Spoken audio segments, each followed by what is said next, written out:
अस्सलाम वालेकुम नाज़रीन, डिया डिया लाट जे इंटरव्यू सीरीज़ में शतार सुरैया जी ख़िदमत में हाज़िर आहे। अॼु असां इंटरव्यू के हवाले से कुछ अहम ॻाल्हियूं कंदासीं। फ़र्ज़ कयो त हिन वक़्तु सिंध पब्लिक सर्विस कमीशन के इंटरव्यू कमेटी रूम में अवां दाख़िल थी चुका आहियो ऐं अवां जो इंट्रोडक्शन थी रहियो आहे। इंट्रोडक्शन खां पोइ अवां खां पहिरियों सवाल पुछनि था पिया, बाबा शाह अब्दुल लतीफ़ भिटाई ॿुधाईंदो त कहिड़े हिजरी साल में पैदा थियो? तव्हां चवंदो साईं 1102 हिजरी में पैदा थियो। वरी तव्हां खां पुछनि था त ईस्वी साल कहिड़ो हो? तव्हां चवंदो साईं 1689। अच्छा, अहिड़े तरीक़े सां वरी तव्हां खां पुछनि था पिया त लतीफ़ साईं जो को हिकिड़ो शेर ॿुधायो। तव्हां चवंदो साईं तव्हांखे में ताणे ॿध पंहिंजो तुरहो, उन में हाणे कोन ॾींदुई को ॿियो। हाणे तव्हांखे चवनि था ॿुधाईंदो त इहो कहिड़े सुर में आहे? तव्हां चवंदो साईं इहो सुर सरी राग में आहे। अच्छा, वरी तव्हां खां इहो पुछनि था त ॿुधायो तव्हांखे में ताणे ॿध पंहिंजो तुरहो मां छा मुराद आहे? तव्हां चवंदो साईं लतीफ़ साईं चए थो त जेकॾहिं सफ़र ते वञणु चाहियो था, मंज़िल खे रसणु चाहियो था त पोइ पहिरियां संबत कयो। घेर में घिड़ण खां अॻु, दरिया में घिड़ण खां अॻु, या गहरे पाणी में वञण खां अॻु, विच में वञण खां अॻु पहिरीं उहा सभु महारत सिखी वठो जेका तव्हांखे दरिया खां पार पुॼाईंदी। याने तांगो पाणी यानी छिड्रो पाणी अञा इब्तिदा में ही तव्हां पंहिंजी तयारी करे वठो।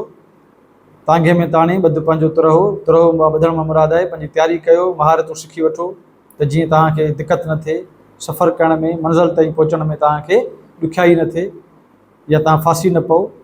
तव्हांखे में ताणे ॿध पंहिंजो तुरहो, उन में हाणे कोन ॾींदुई को ॿियो।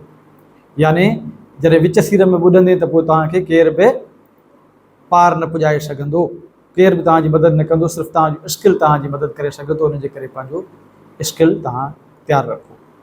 अहिड़े तरीक़े सां तव्हांखे चवनि था त बाबा लतीफ़ साईं हिकिड़ो शेर चयो आहे त सनी सुई सिबियो मूं मारूं सी साह। इन शेर में गोलाड़नि जो बि ज़िक्र थियल आहे, त ॿुधाईंदो त गोलाड़ा आहिनि छा? गोलाड़ा ऐं गाह। तव्हां चवंदो साईं गोलाड़ो बेसिकली हिकिड़ो मेवो आहे ऐं हीउ ॻाढ़ो थींदो आहे, हिकिड़ो नंढो मेवो आहे। गोलाड़ा ऐं गाह जो जेको ज़िक्र थियल आहे, गोलाड़ो माना मेवो। वरी तव्हांखे चवंदा त इहो ॿुधाईंदो त लतीफ़ साईं कहिड़ियुनि ख़ुशबुनि जो ज़िक्र कयो आहे पंहिंजी शाइरीअ में? हाणे ख़ुशबू त इलाही ज़िक्र कयो अथई, पर तव्हां चवंदो साईं मुश्क, अतुर, अंबीर, चंदन, ठीकु आहे, संदुल जी ख़ुशबूअ जो ज़िक्र कयो अथई। अहिड़े तरीक़े सां मुश्क, अतुर ऐं अंबीर जो ज़िक्र कयो अथई। कहिड़े सुर में कयो अथई बाबा? इहो सुर खंभात में कयो अथई। अहिड़े तरीक़े सां तव्हांखे इहो पुछी सघनि था त बाबा लतीफ़ साईं जोगिन जो या सनासन जो ज़िक्र घणनि सुरनि में कयो आहे? तव्हां ॿुधाए सघंदो त साईं जोगिन जो ज़िक्र लतीफ़ साईं हिकु त सुरखावड़ीअ में कयो अथई, ॿियो जोगिन जो ज़िक्र असांखे रामकली में मिले थो पियो, ऐं मूमल राणो सुर उन में मिले थो असांखे। पूरब में असांखे जोगिन जो ज़िक्र मिले थो, पूरबिया चयो अथई। जोगी, सनासी, कनकटिया, कनवटिया, कनचीर, इहे सभु जोगिन जा क़िस्म ॼाणाया अथई। नूरी ऐं नारी जोगिन जा ॿ क़िस्म आहिनि वॾा, पोइ उन में वरी मुख़्तलिफ़ नाला ॾिना अथई। वरी तव्हांखे लतीफ़ साईं वरी तव्हांखे चवनि था त इहो ॿुधाईंदो असांखे त लतीफ़ साईं जी शाइरीअ में सुर केॾारो जेको मिले थो पियो, उन सुर केॾारे जी लफ़्ज़ जी माना छा आहे? त तव्हां ॿुधाए सघंदो साईं केॾार माना जंग जो मैदान। अच्छा, भला उहो कहिड़ो सुर आहे लतीफ़ साईं जंहिंमें लतीफ़ साईं ॾंदनि खे ॾाड़ूअ सां तशबीह ॾिनी आहे? तव्हां ॿुधाईंदो। तव्हां चवंदो साईं सुर केॾारे में। अच्छा, भला इहो ॿुधाईंदो असांखे त जेका मूमल आहे उनजे पीउ जो नालो छा आहे? हाणे माना तव्हांखे सुरमियुनि ॾांहुं खणी था अचनि पिया। तव्हां चवंदो साईं मूमल जे पीउ जो नालो राजानंद आहे। अच्छा, भला उहा कहिड़ी भेण आहे मूमल जी जंहिंजे करे राणो उन खां नाराज़ थी वियो ऐं छो? तव्हां चवंदो साईं उहा सूमल आहे।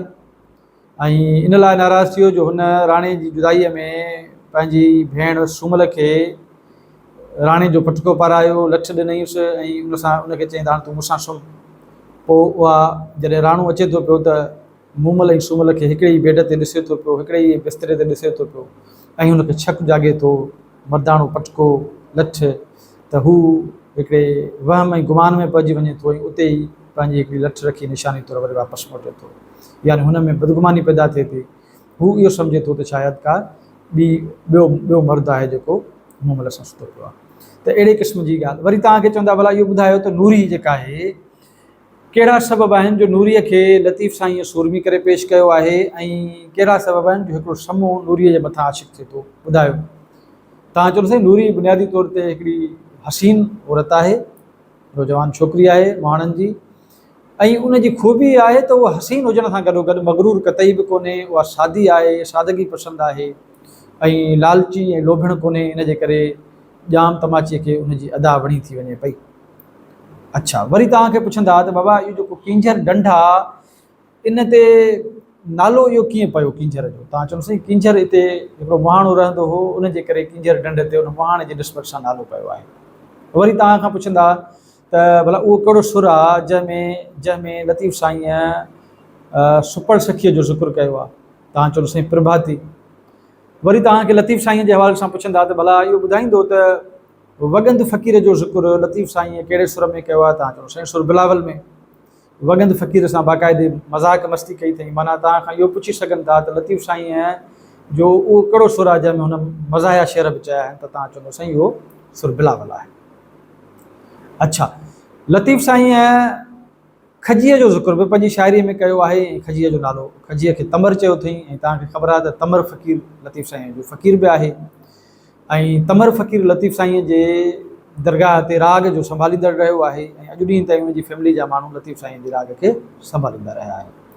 अच्छा, हाणे सुवाल इहो आहे, हिकिड़ो सुवाल इहो तव्हां खां पुछंदा बाबा गंज सभ खां पहिरियां कंहिं लिखियो, कंहिं मुरतब कयो? तव्हां चवंदो साईं गंज अब्दुल अलीम उर्फ़ वॾल शाह तर्जुमो मुरतब कयो 1792 में, यानी इहो तव्हां सम्झो त टालपुरनि जो दौरु ई आहे। उन दौर में गंज शरीफ़ लिखियो वियो, मुरतब कयो वियो 1792 में। पोइ वरी गंज खे अॻिते हली मुमताज़ मिर्ज़ा साहब जदीद सूरत ख़तीअ में पंहिंजे हिकिड़े ज़बरदस्त नमूने सां ठाहे संवारे असांखे गंज पेश कयो। अच्छा, तव्हांखे चवंदा त गंज जे नाले सां गंज शहीदां भला किथे आहे? तव्हां चवंदो साईं गंज शहीदां बेसिकली सूफ़ी शाह इनायत सां गॾु शहीद थी वियल उन्हनि सभिनी शहीदनि जो जेको आहे गंज आहे, ऐं उहो ज़ाहिर झोक शरीफ़ में हिकिड़ो वॾा खूह आहिनि जिते उन्हनि शहीदनि खे दफ़नायो वियो, इज्तिमाही क़बरूं आहिनि, त उनखे गंज शहीदां चयो वञे थो। वरी तव्हांखे चवंदा भला ॿुधाईंदो त अब्यात सिंधी किताब में कंहिंजी शाइरी आहे? तव्हां चवंदो साईं अब्यात सिंधी किताब में ख़्वाजा मोहम्मद ज़मान लवारी वारी जी शाइरी आहे। अच्छा, भला इहो ॿुधायो त इन जी अरबी शरह कंहिं कई? तव्हां चवंदो साईं इन जी अरबी शरह गिरोड़ी साहिबु कई, अब्दुल रहीम गिरोड़ी साहिबु।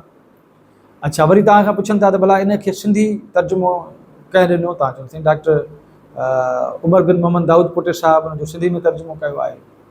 अच्छा, अहिड़े तरीक़े सां वरी तव्हांखे चवंदा मिनहाजुल आशिकीन किताबु ॿुधाईंदो त कंहिंजो किताबु आहे? तव्हां चवंदो साईं हा, मिनहाजुल आशिकीन जेको आहे उहा ग़ुलाम अहमद ख़ानज़ई साहिब जो किताबु आहे।